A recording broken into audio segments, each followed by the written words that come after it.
తాజా అంశాన్ని చూస్తున్నాం. విశ్వవిద్యాలయాల ఉపకులపతుల నియామక అధికారం ప్రభుత్వానికి ఉండాలని ముఖ్యమంత్రి అభిప్రాయపడ్డారు.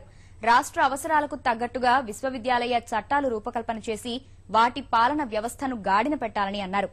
ఒకే వ్యక్తి ఉపకులపతిగా ఉంటే పర్యవేక్షణ కష్టమవుతోందని పేర్కొన్నారు.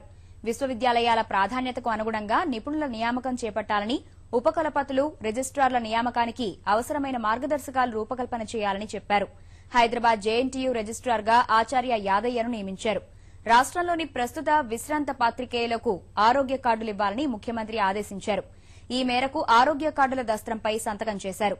కార్డులు త్వరగా అందేలా చూడాలని రమణాచారి, అల్లం నారాయణను ఆదేశించారు. ఈ అంశానికి సంబంధించి మరింత సమాచారం మా ప్రతినిధి సుధాకర్ ను అడిగి తెలుసుకుందాం. సుధాకర్, విశ్వవిద్యాలయాల్లో పాలనపై సర్కార్ దృష్టి కేంద్రీకరించింది. ఈ అంశానికి మీ వద్దనున్న పూర్తి సమాచారం తెలియజేయండి.